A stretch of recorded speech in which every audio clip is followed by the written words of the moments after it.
मागच्या व्हिडिओत आपण पाहिले अस्तित्व हे 5 तत्वांमध्ये विभागले जाते. अग्नितत्व, पृथ्वीतत्व, जलतत्व, वायुतत्व, आकाशतत्व.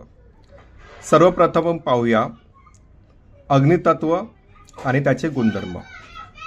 अग्नितत्व गुणधर्म: दाहक, उग्र, आक्रमक, रुक्ष, सडेतोड, धाडसी, गतिमान, क्रियाशील, शुद्धीकरण करणारे अर्थात अग्निपरीक्षा, स्पष्टवक्ते, सत्यनिष्ठ, करारी, बाह्य जगात रमणारे, परखड.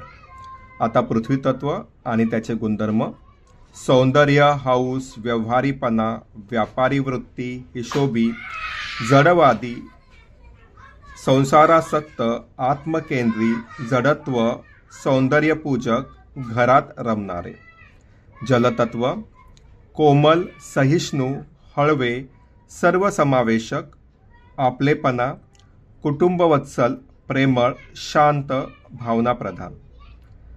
वायुतत्व: ज्ञानात्मक, गमनशील, परिपक्व, संतुलित, मध्यस्थी करणारे, आदर्शवादी, बोलके, सुज्ञ, सुजान, सहजता, आस्वादक, आश्वासक, विचारी, विवेकी, तत्वचिंतक.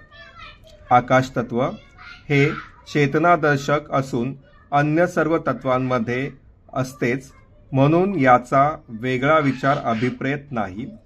स्पंदन हे ह्या तत्वाचे महत्त्वपूर्ण गुणधर्म आहे. आता आपण 5 तत्व व त्यांचे गुणधर्म पाहिले. हे गुणधर्म कुंडली पाहताना कशी उपयोगात येतात हे पुढे आपण पाहूच.